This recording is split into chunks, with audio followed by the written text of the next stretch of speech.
जी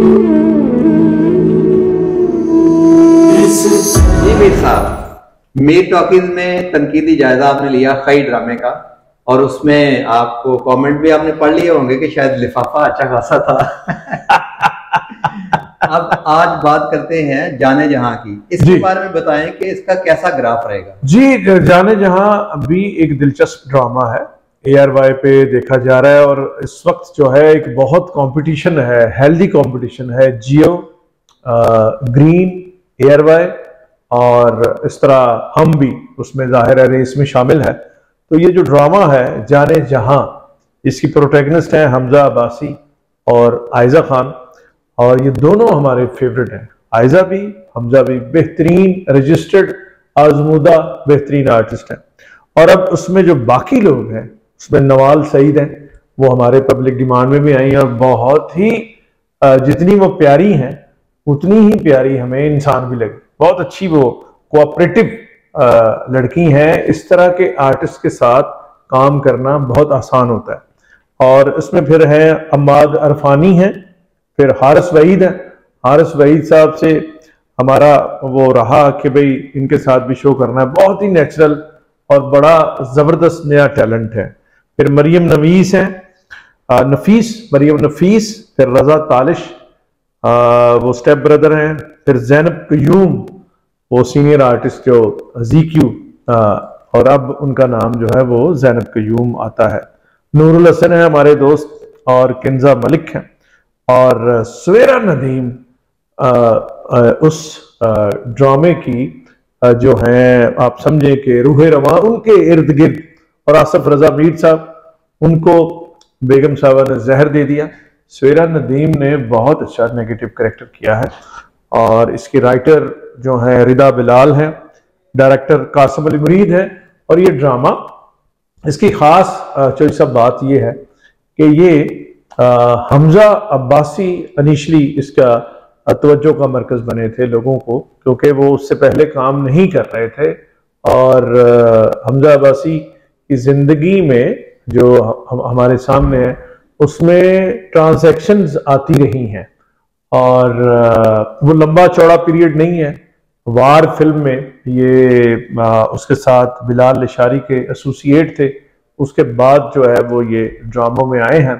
पहले ये डायरेक्शन के उस तरफ ट्रैक पे थे, तो उसके बाद जब आर्टिस्ट बने हैं तो बहुत ही अच्छे आर्टिस्ट साबित हुए। इनका मैंने ड्रामा देखा था कोविड में, मन माइल। तो उससे पहले जो है खलीलुर रहमान कमर के भी देख चुके थे, वो उन्होंने किया था प्यारे अफजल। तो उसमें ये लोगों के महबूब आर्टिस्ट बन चुके थे। फिर लेजेंड ऑफ मौला जट में एक नेगेटिव रोल किया, जो उससे पहले बहुत आइकॉनिक रोल है, क्लासिक की हैसियत हासिल है, नूरी नथ मुस्तफ़ा कुरैशी। तो ऐसा इस तरह का रोल जो जमा हुआ रोल है, जो क्लिक होता है, वो आर्टिस्ट की ज़िंदगी में एक ही होता है। तो वो मुस्तफ़ा कुरैशी साहब का था, जो उन्होंने उनके बाद करके दाद ली है, हमजा अब्बासी। तो जहां तक इस ड्रामे का ग्राफ है, ये चोई साहब थोड़ा रुका हुआ ड्रामा है। इसमें राइटर और डायरेक्टर के पास अब इवेंट्स नहीं है, और कहानी जो है रुक गई है। ये दो चीजें हैं इसमें हल तलब। एक तो महानूर आयजा खान और शहराम है हमजा अब्बासी। वो आज तक महानूर को, आयजा खान को आई लव यू नहीं कह सके, और वो पहले एपिसोड से ही इर्द गिर्द कहानी चल रही है। और वो सारे जो लोग कहानी देखने वाले हैं वो ये देख रहे हैं कि ये दोनों एक दूसरे को पसंद करते हैं और बड़ी मोहब्बत करते हैं, और एक दूसरे पे जान निछावर करने के लिए रेडी हैं।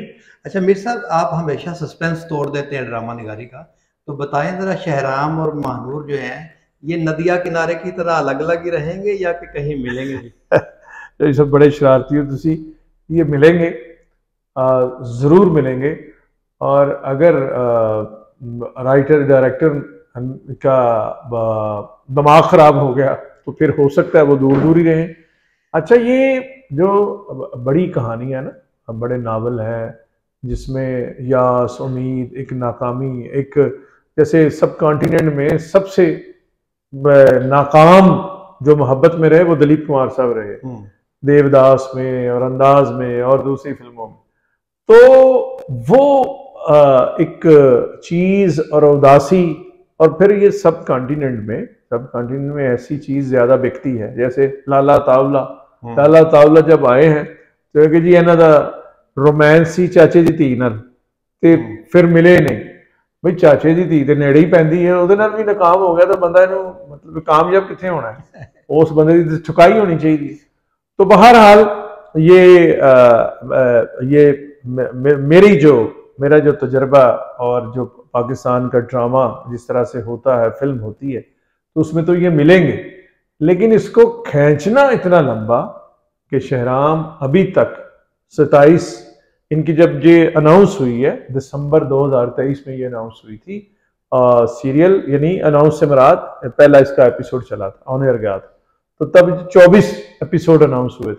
अब 27 हम देख बैठे हैं, तो अगे भी कम जारी है, और अभी तक आई लव यू नहीं कहा गया। जी, आई लव यू नहीं कहा गया, जो इसकी क्या वजह आप समझते हैं? एक फाउल प्ले है, एक फाउल प्ले होता है। ये देखें, एक होती है मिस्ट्री कि पहले फ्रेम से, उस्ताद ये कहते हैं कि पहले फ्रेम से जो जुड़ जाए ऑडियंस या सिनेमा बीन या पढ़ने वाला, नावल पढ़ने वाला, तो वो तो एक कामयाबी भी होती है आखिर तक। लेकिन किसी चीज को उसमें फिर इवेंट्स भी आने चाहिए और मोड़ भी आने चाहिए कहानी में, तो वो ऐसा सिलसिला उसमें नहीं है और कहानी खड़ी है। लेकिन आर्टिस्ट जो है, ये मैं मतलब नोट किया जाए कि आर्टिस्ट मोहताज होते हैं ना कहानी के भी, इवेंट्स के भी और कॉन्फ्लिक्ट के भी। तो फिर आर्टिस्टों की, बहुत अच्छे आर्टिस्ट भी हों, हमजा अब्बासी बहुत अच्छे आर्टिस्ट हैं, आयजा बहुत अच्छी आर्टिस्ट हैं, और भी उसमें जो सवेरा नदीम बहुत अच्छी आर्टिस्ट हैं, नूरुल हसन अच्छे आर्टिस्ट हैं, वो अच्छा काम कर रहे हैं, लेकिन वो कहानी क्योंकि रुकी हुई है, जिस वजह से उसका वो सिलसिला नहीं बन रहा। जो अभी ड्रामा जैसे हमने खई की तारीफ की है, तो उसमें कहानी आगे बढ़ती थी, कहानी बढ़ रही थी, ठीक है। तो इसमें उस तरह से इसकी डेफिशिएंसी है।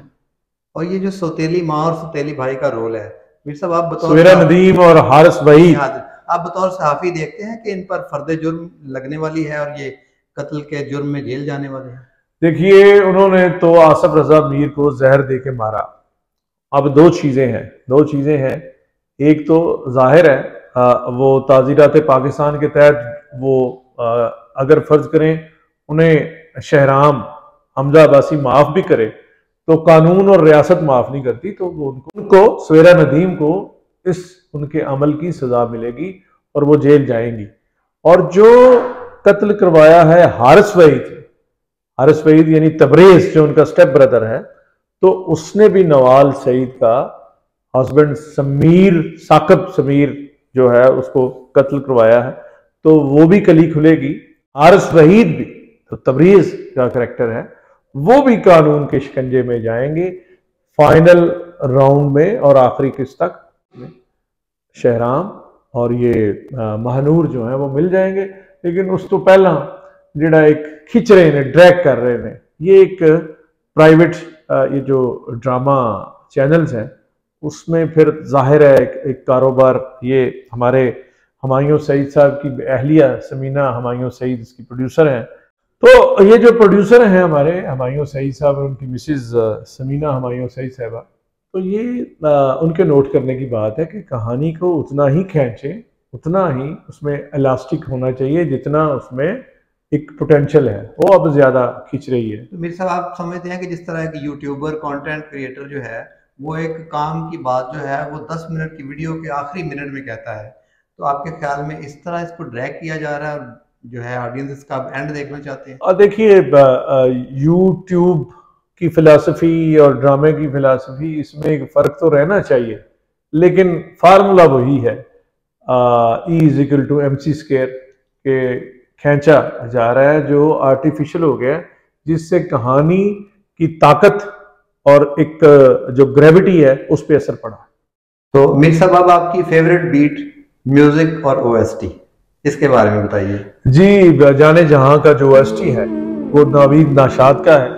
वो इस वक्त विराट कोहली और बाबर आजम है इस काम के, और चौके छिक्के मार रहे हैं। खई भी उनका बहुत ही कॉम्प्लेक्स और बहुत खूबसूरत उन्होंने उसको किया, कंपोज किया। और इसी तरह ये जो जाने जहां का है, इसमें देखिए कि इसमें जो एक खुलापन है, एक ये गांव की कहानी है, एक जागीर की कहानी है। तो उसमें खुला है, दरख्त है, जागीर है, बाग है, हवेलियां हैं। तो उसमें जो एक खुलापन है वो कंपोजिशन में भी है, और वो उस्ताद राहत फ़तेह अली खान की आवाज़ में भी है।